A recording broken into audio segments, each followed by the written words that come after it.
here we are.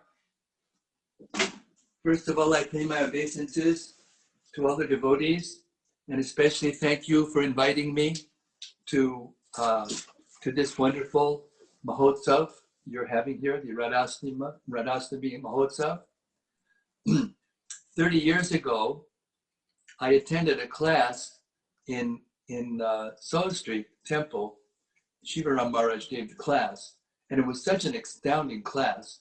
I took notes, but it was going by so fast, I couldn't take proper notes, but so I got the kind of the skeleton, the outline. And then over the years, over the last 30 years, I've been filling it in with quotes that I found, things that I'm writing into it. And so I'd like to share this with you.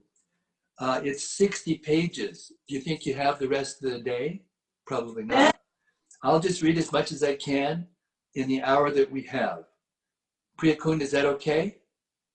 That's wonderful, Maharaj. Please go ahead. Why can't I hear? Because the phone's really quiet. Huh? It's really quiet. Yeah. All right.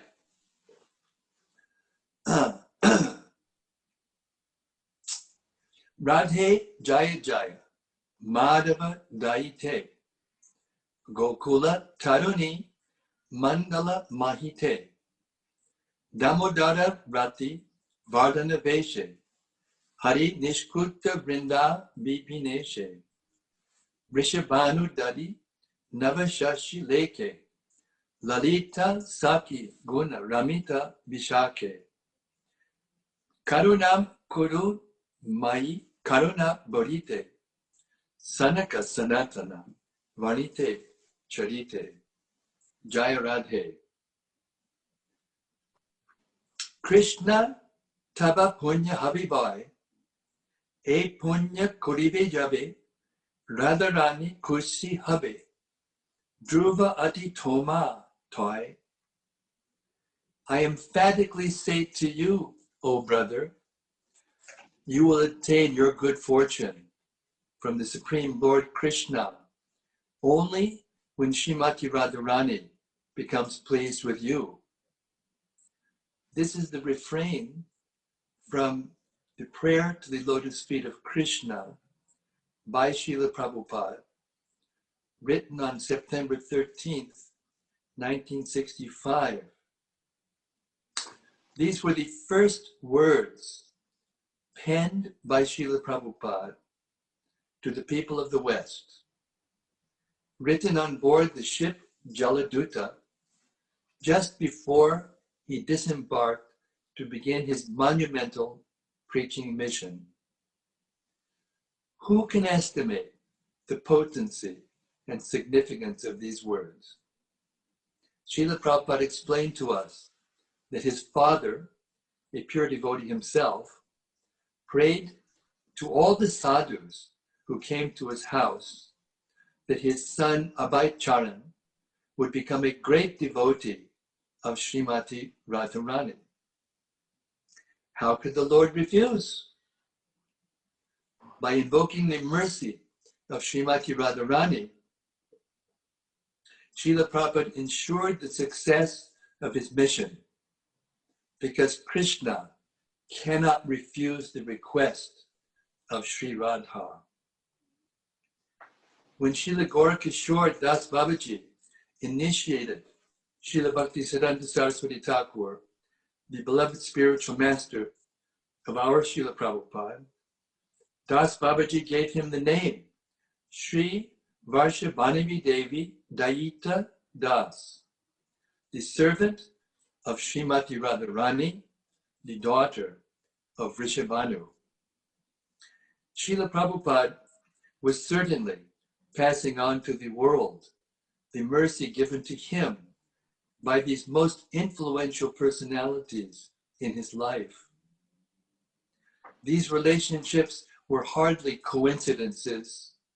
Otherwise, how could those of us born and raised in the Western countries take up Krishna consciousness, having been addicted to sinful activities from the beginning of our lives?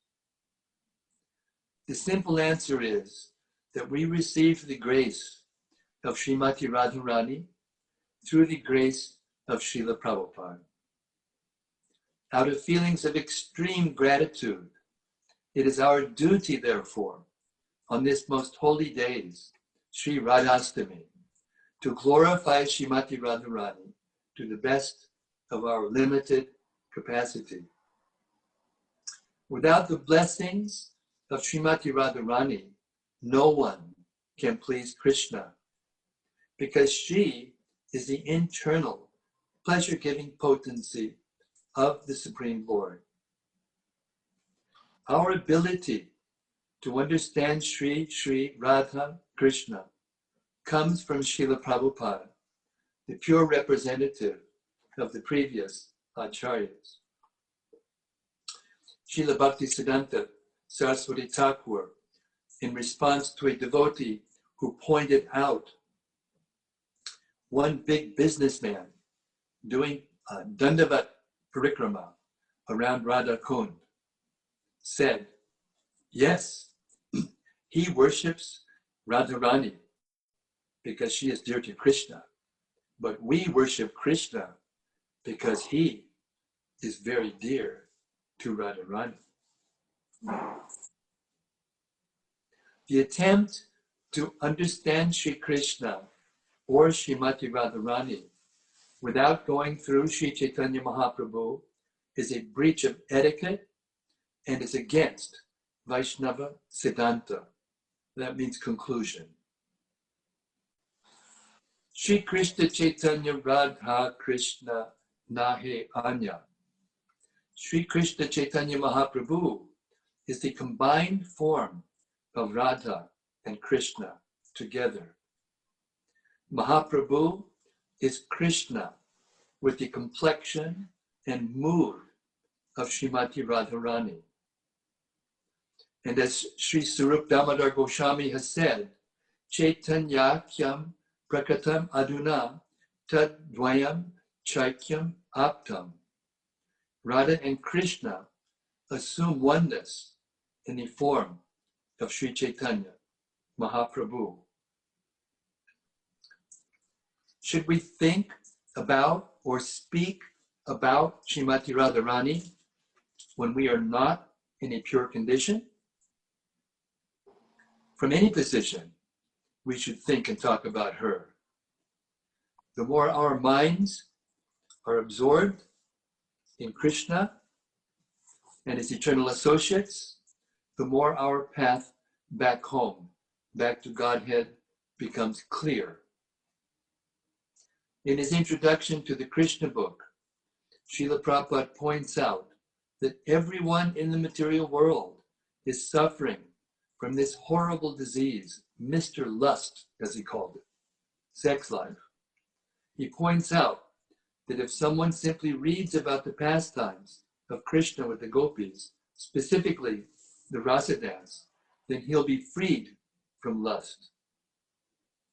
Vikriditam vrajavadu biridam cha Vishno shadanvito nu shunayad ativarnayad yaha bhaktim param bhagavati pratilabhya kamam rid rogam ash apahanot yapchidena diraha. Anyone who faithfully hears or describes the Lord's playful affairs with the young gopis of Vrindavan will attain the Lord's devotional service. Thus, he will quickly become sober and conquer lust, the disease of the heart. Nevertheless, Srila Prabhupada, as well as our previous acharyas, also warn us about immature attempts at absorbing the mind in these topics, which to mundane vision appear to be ordinary exchanges between young boys and young girls. We must hear them from the correct source to avoid misunderstanding and contamination. Srila Prabhupada has explained that we are all followers of Srila Rupa Goswami. Sri Chaitanya Mano Bhishtam stapitam jena bhutale swayam rupa kadamayam dadati swapadantikam. When will Srila Rupa Goswami Prabhupada, who has established within this material world the mission to fulfill the desire of Lord Chaitanya, give me shelter under his lotus feet?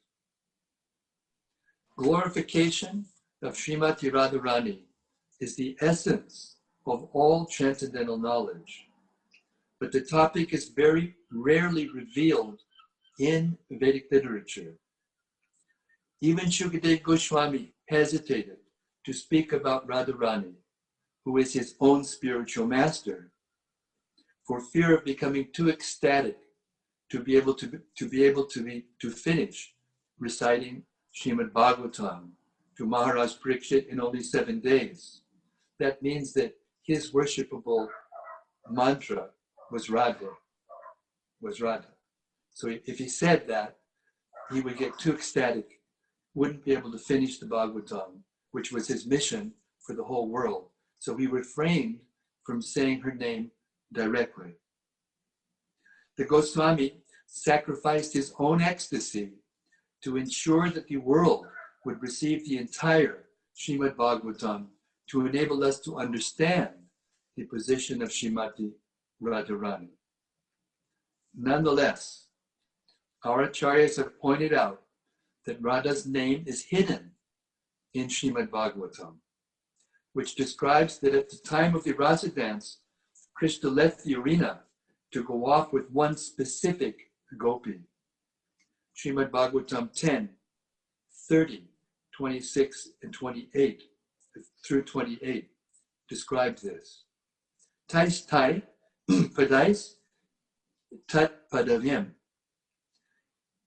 anvichchantyo gato balaha badba padai supakritani vilokyarta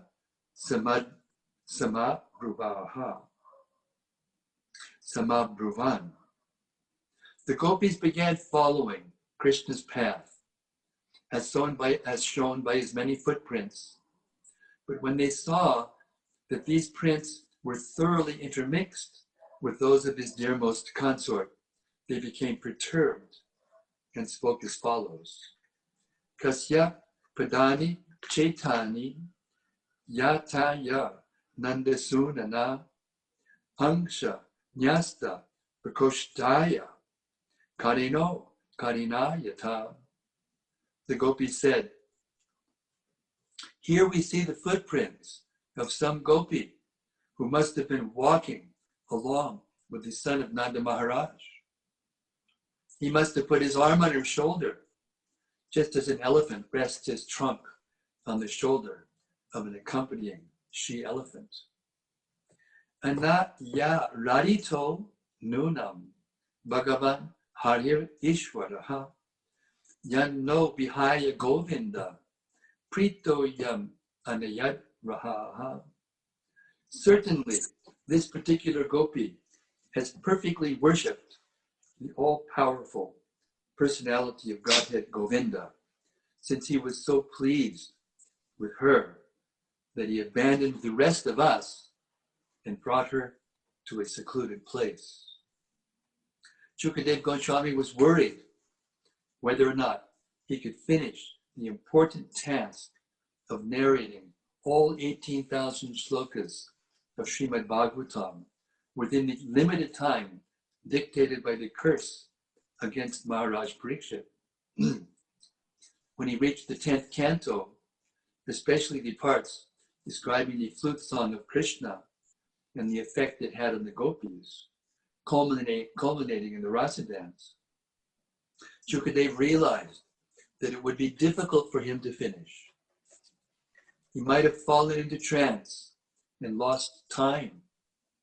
He concluded that it would be better not to mention Srimati Radharani's name, because if he heard her name, he would definitely swoon for hours, threatening his sacred service of completing the Bhagavatam. One may question, why is there so much potency in Radharani's name. Srila Prabodhananda Saraswati describes that there is one mantra, the chanting of which one achieves all material perfection. All mystic powers can be achieved by chanting this one mantra. If one wants to attain any position in the heavenly planets, he can attain it immediately by chanting this one mantra. If one wants spiritual perfection, to become liberated, he can achieve it by chanting this one mantra.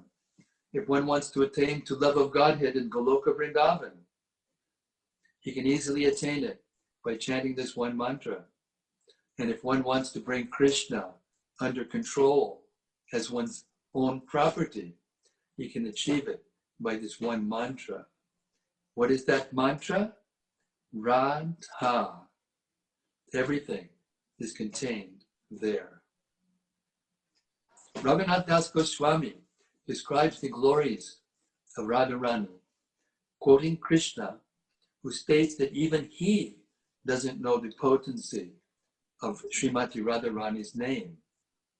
All he knows is that chanting Lord Brahma's name is 1,000 times more potent than chanting Lord Vishnu's name, and that chanting his own name is 3 times more potent than chanting Rama's name.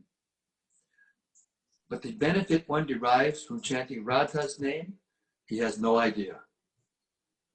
All he knows is that he is completely purchased by anyone who chants her name.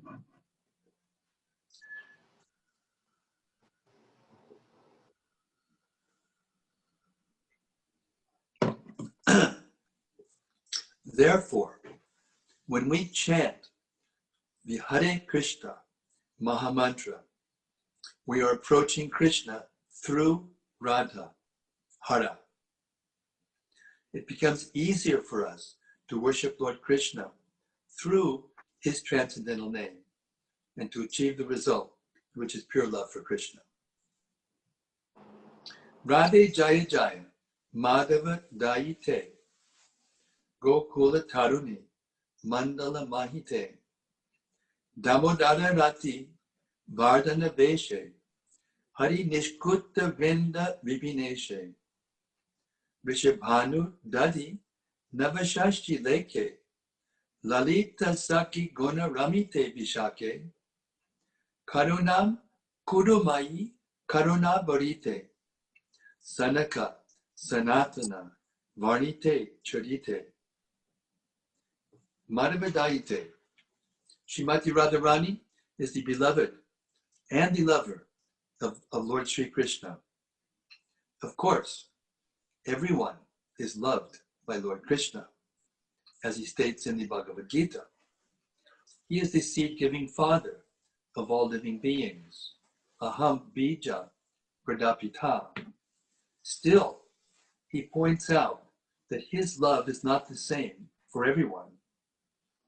He's equally disposed to everybody, samoham sarvabhuteshu. But in the same breath, he says, ye bhajanti tumam bhaktya mayite teshu chapyaham. But whoever renders service unto me in devotion is a friend, is in me, and I am also a friend to him. And he also says, yeyatam mam prapadyante. I reciprocate with each living being according to the level of devotion he has toward me. The onus is on the devotee himself. To the degree the devotee loves Krishna, to that degree, Krishna also loves the devotee. If we compare the different devotional moods of pure devotion in an impartial mood, we find that the amorous sentiment is superior to all in sweetness. As we hear in Sri Chaitanya Charitamrita, Adi Lila, chapter 4, verses 44 through 50. Tatasta haya mani bichara yadi hari, sabarasi haite shringari adhika madhuri. But if we compare the sentiments in an impartial mood, we find that the conjugal sentiment is superior to all others in sweetness. Yatotaram asu asau swada vishilola samai api ratir vasanaya swadvi basate ka vikaschachit. Increasing love is experienced in various tastes, one above another. But that love which has the highest taste in the gradual succession of desire manifests itself in the form of conjugal love. Bhakti Rasamrita Sindhu 2.5, 38. 46. Ateyeva madhura rasa hai taranama swakiya parikiya bhave dvi vida sanstana. Therefore I call it Madhura Ras. It has two further divisions, namely wedded and unwedded love. Parakiya Bhavi Ati Rasera Ulas Rajabina Ihara Anyatra Nahivasa. There is a great increase of mellow in the unwedded conjugal mood. Such love is found nowhere but in Braj. I repeat, such love is found nowhere but in Braj. Rajabadu Ganera e Baba Nirabadi Tada Madhye Shri Radhaya Bhavira Avadi. This mood is unbounded in the damsels of Braja, but among them it finds its perfection in Sri Radha. Prauda Nirmala Bhava Prema Sarvotama Krishnera Madhurya Rasa Aswara Karana. Her pure, mature love surpasses that of all others. Her love is the cause of Lord Krishna's tasting the sweetness of the conjugal relationship. Atayeva se bhava angi kara kori sarilena nija vancha Gauranga Sri Hari. Therefore, Lord Gauranga, who is Sri Hari himself, accepted the sentiments of Radha and thus fulfilled his own desires. So here it is described, Madhava Daite. Krishna is completely dependent on Srimati Radharani's loving sentiments for him. This may appear to be a contradiction. After all, Krishna is described to be Atmarama, or self-satisfied, independent of anyone. This apparent contradiction can be easily understood by considering Radha's position in relation with Krishna. She is the energy of Krishna, and in that sense, non-different from Krishna. The two are one. In Radharani's own words, they are one soul. Srila Prabhupada mentions that Krishna's enjoying Radharani is something like a child playing with his own reflection in a mirror. 2 verses among the first 14 verses of Chaitanya Charitamrita are most important for us to understand the position of Srimati Radharani. CC Adi 1.5. Radha Krishna Pranaya Vikritir Ladini Shaktir Asmad Ikatmanau Apibhuvi Pura Deha Bedam Katau Tau Chaitanyakyam Prakatam Aduna Tadvayam Chaikyam Aptam Radha Bhava Jyoti Suvalitam Nama Krishna Sarupam. The loving affairs of Sri Radha and Krishna are transcendental manifestations of the Lord's internal, pleasure-giving potency. Although they are one, Krishna, they have accepted 2 forms. So that one Supreme Personality has actually manifested himself in 2 separate forms. This is the theme throughout the Vedic literature. that the Supreme Lord is originally one, but expands himself into many for his own pleasure. Eko Bahu Sham. Prabhupada answers this difficult subject in a very simple way. He asks the question, why does a father have children and expand family? Not to get cheap labor or whatever. No, to enjoy, to increase his own pleasure. Although the Lord has unlimited energies, they are generally categorized into three: Hladini, Sambit, and Sandini. Here we are specifically studying the Hladini Shakti, or the pleasure-giving potency. Vedanta Sutra describes Anandamayo Vyasat. The Upanishads describe Krishna as Anandamaya, Purushartha, the person who is always attracted by transcendental bliss. Krishna is saturated with transcendental bliss, and he is attracted by this ecstasy or this pleasure. So you can understand this, just like we have a potency within us to enjoy. Everyone wants to enjoy. So Krishna also has this pleasure potency inside himself, the desire to enjoy.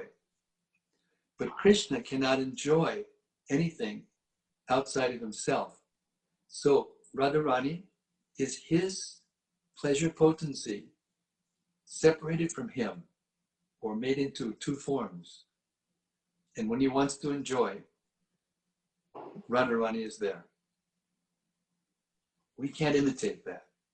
When we try to enjoy with another material body, which is abominable. It's actually degrading. But this love of Krishna, Radha and Krishna, is the topmost pleasure.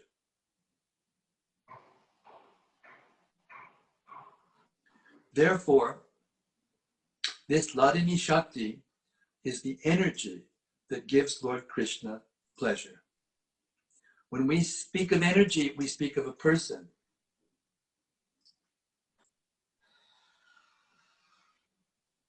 We hear about this in the Adi Lila, in the 4th chapter, the 56th verse, which I will read with the purport. Radha Krishna eka atma dvi deha dari. Anyonye vilase rasa aswadana kori. Radha and Krishna are one and the same, but they have assumed two bodies. Thus, they enjoy each other, tasting the mellows of love. Purport by Srila Prabhupada. The two transcendentalists, Radha and Krishna, are a puzzle to materialists. The above description of Radha and Krishna from the diary of Srila Sarup Damodar Goswami is a condensed explanation, but one needs great spiritual insight to understand the mystery of these two personalities. One is enjoying in two. Sri Krishna is the potent factor, and Srimati Radharani is the internal potency. According to Vedanta philosophy, there is no difference between the potent and the potency. They are identical. We cannot differentiate between one and the other, any more than we can separate fire from heat. Everything in the absolute is inconceivable in relative existence. Therefore, in relative cognizance, it is very difficult to assimilate this truth of the oneness between the potent and the potency. The philosophy of inconceivable oneness and difference propounded by Lord Chaitanya is the only source of understanding for such intricacies of transcendence. In fact, Radharani is the internal potency of Sri Krishna, and she eternally intensifies the pleasure of Sri Krishna. Impersonalists cannot understand this without the help of a Maha Bhagavat devotee. The very name Radha suggests that Srimati Radharani is eternally the topmost mistress of the comforts of Sri Krishna. As such, she is the medium transmitting the living entity's service to Sri Krishna. Devotees in Vrindavan therefore seek the mercy of Srimati Radharani in order to be recognized as loving servitors of Sri Krishna. We're still in the purport. This is Prabhupada's purport to this verse. Lord Chaitanya Mahaprabhu personally approaches the fallen conditioned souls of the Iron Age to deliver the highest principle of transcendental relationships with the Lord. The activities of Lord Chaitanya are primarily in the role of the pleasure-giving portion of his internal potency. The absolute personality of Godhead Sri Krishna is the omnipotent form of transcendental existence, knowledge and full of bliss, and bliss in full. I'll read that again. The absolute personality of Godhead Sri Krishna is the omnipotent form of transcendental existence, knowledge, and bliss in full. His internal potency is exhibited first as sat, or existence, or in other words, as the portion that expands the existence function of the Lord. When the same potency displays full knowledge, it is called chit, or sambit, which expands the transcendental forms of the Lord. Finally, when the same potency plays as a pleasure-giving medium, it is known as Ladini, or the transcendental blissful portion. Thus, the Lord manifests his internal potency in three transcendental divisions. Now we're going to read verses 59 through 60 in the same chapter 4 of the Adi Lila.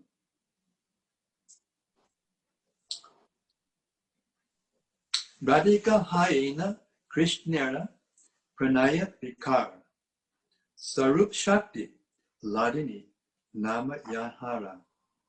So this we should point out, that here the word Sarup Shakti is used. Srimati Radhika is the transformation of Krishna's love. That means she's actually the complete internal energy.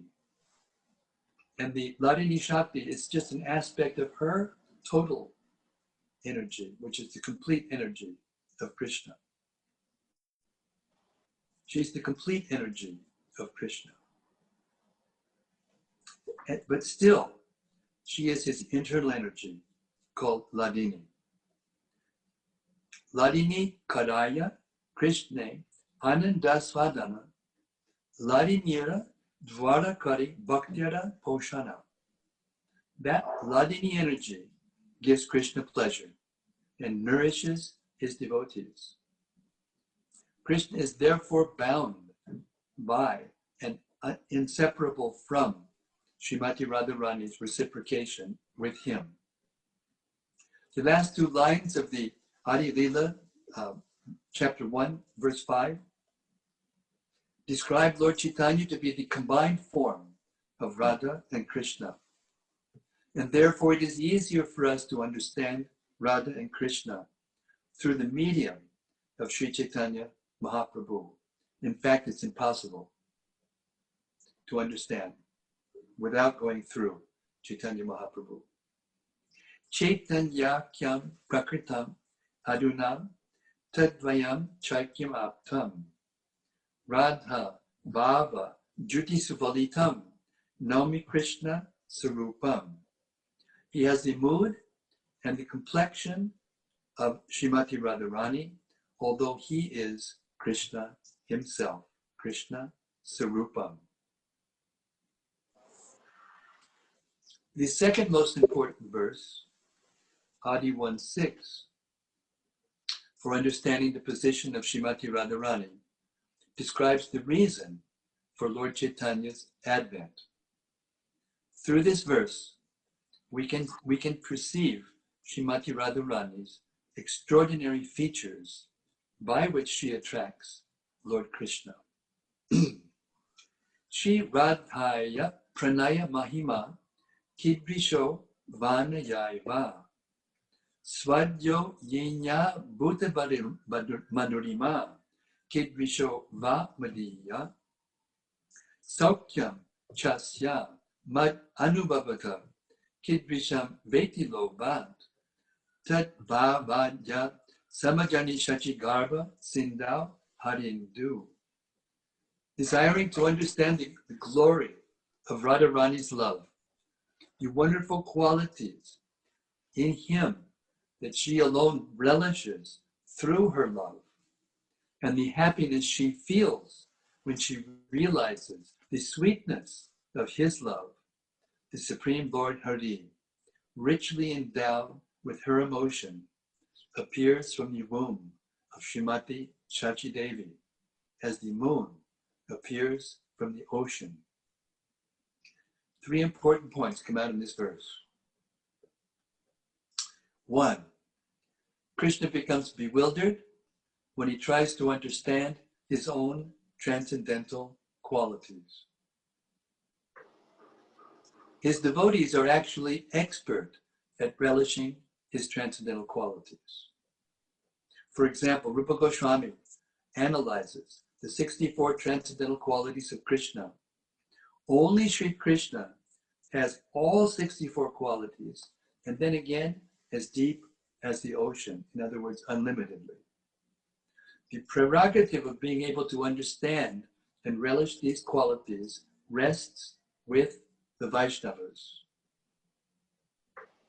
Krishna, however, has more difficulty in relishing his own qualities. Therefore, he takes the form of Sri Chaitanya Mahaprabhu. The fact is that Srimati Radharani is the most advanced devotee. Everyone accepts this. Padma Purana gives a list of Sri Krishna's qualities. Brihad Bhagavatamrita explains the grades of devotees.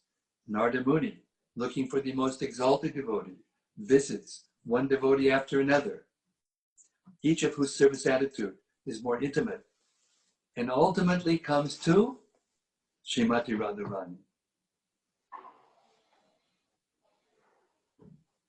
Certainly among all the devotees of Lord Krishna, Radha is the most exalted, the most expert at both pleasing the Lord and at relishing the Lord's characteristics.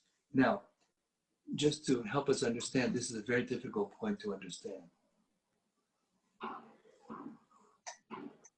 At the end of Narada's tour, through so many places within the material world and even in the spiritual world, he finally ended up in Dwarka, and he asked Krishna face to face,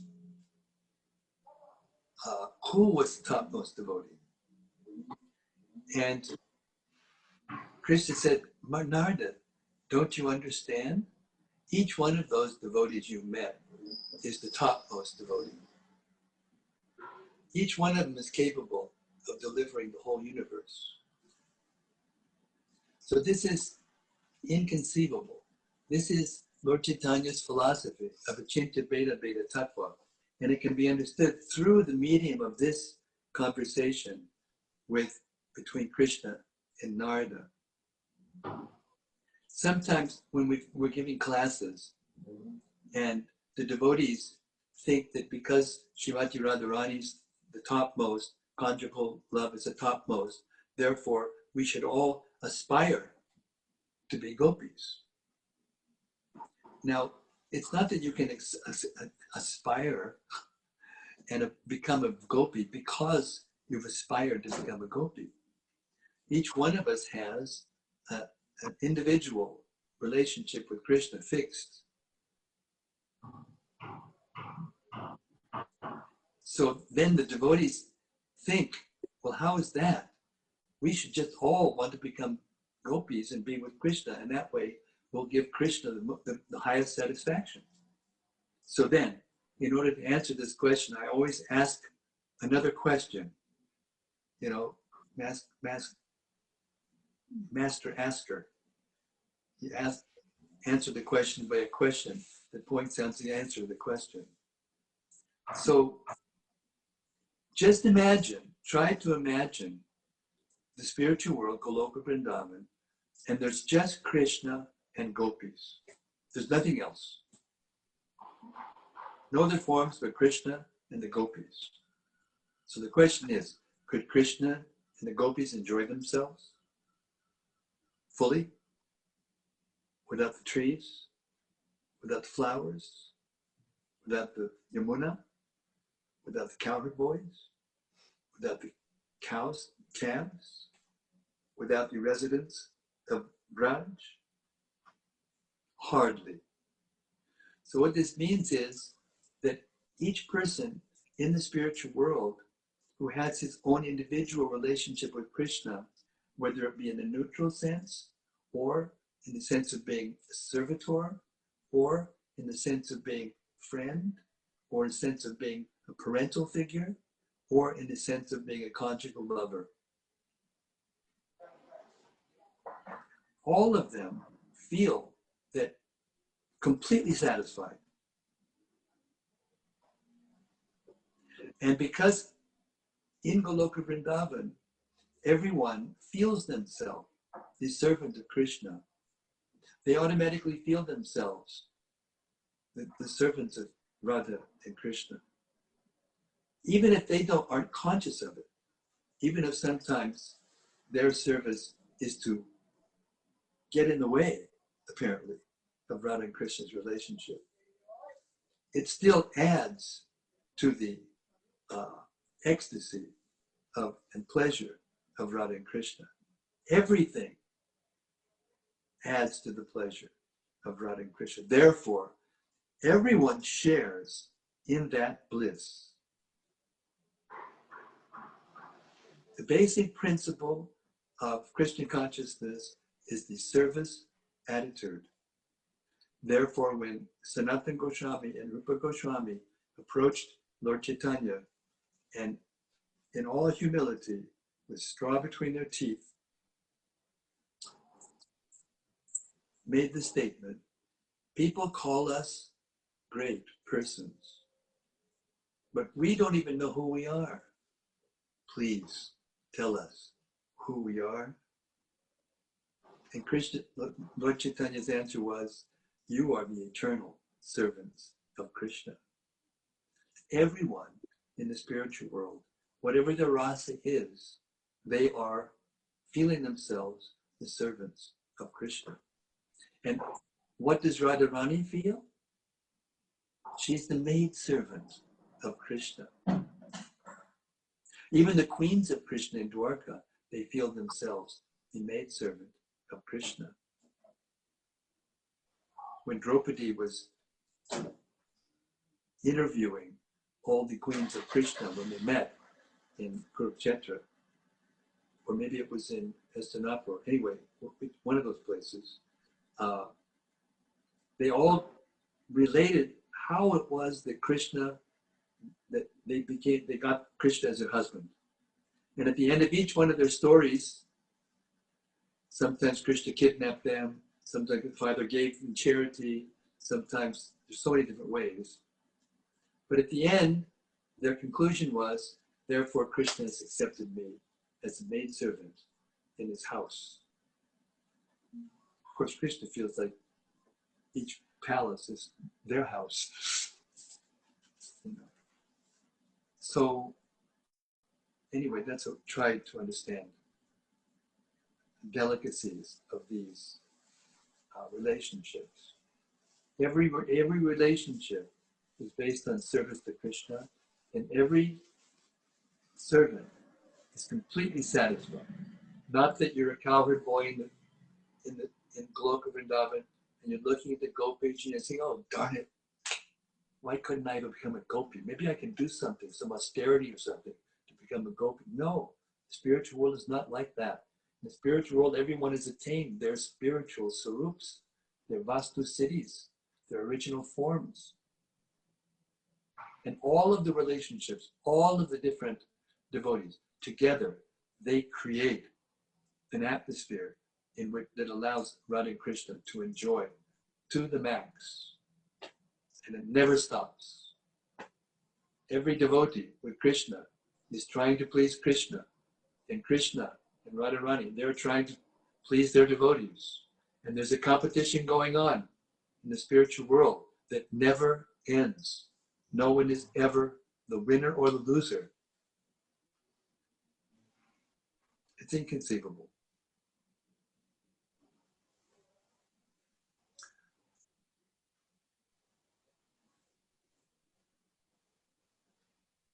Krishna is intensely aware of this, so he becomes transcendently competitive and desires to taste his own sweetness, just as Srimati Radharani does. The second point in this verse, 1:6, is that Srimati Radharani is able to relish his qualities in great transcendental bliss. Krishna himself explains that she is able to experience 100 times more bliss than he does in their relationship. He admits defeat.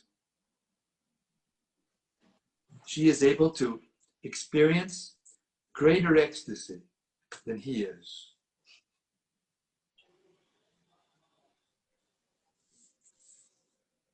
So Radha's position is unique, and Krishna is drawn to her unique features. By serving Srimati Radharani, we can also participate in their pastimes and receive the right, which is called adhikar, to assist Srimati Radharani in pleasing Krishna. Not that we want to become Radharani and enjoy with Krishna. We want to become the servant of the servant of the servant of Srimati Radharani. And the mystical thing is, each person, one person removed in service, enjoys more than the person above.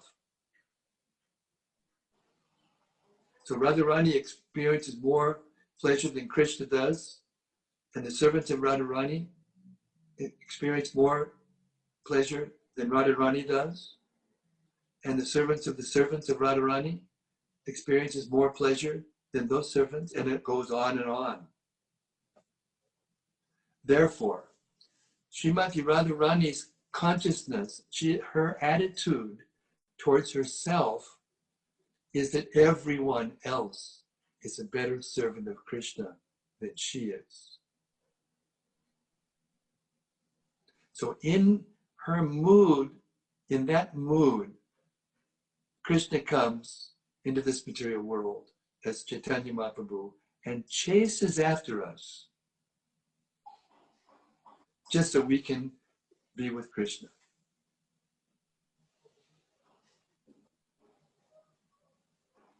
That is the glory of Srimati Radharani. It's her beauty and sweetness and compassion that allows us to come to Krishna consciousness, that allows us to learn how to perform devotional service. Therefore, we want to become the servant of the servant of the servants of the servants of the servants of the servants of Srimati Radharani. That is the goal of life.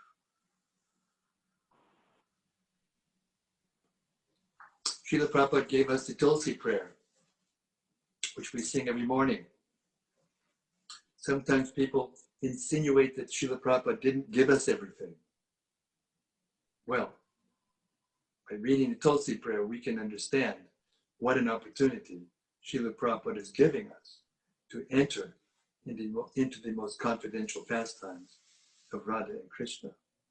Anyone who simply attends the morning program gets the opportunity to hear this prayer and to develop the desire to attain to these confidential pastimes.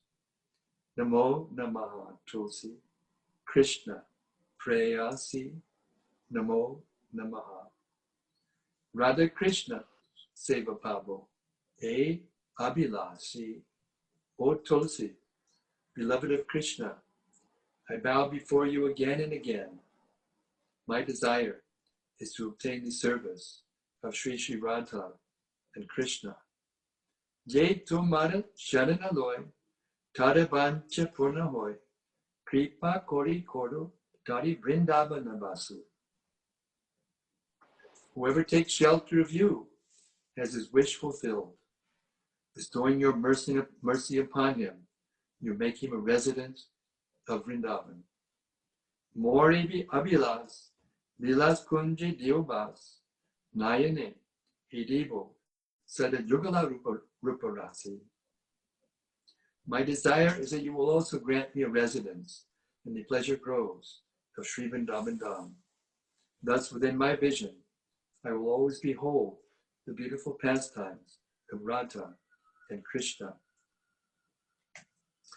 Eni Veda Danadarum Sakir Anugata Koro Seva Adhikara Diye Koro Nijadasi. I beg you to make me a follower of the cowherd damsels of Braja. Please give the privilege of devotional service and make me your very own maidservant. Dina Krishna Dasi Koi, E Jena Mora Hoy, Sri Radha Govinda Premi, Sada Jena Basi.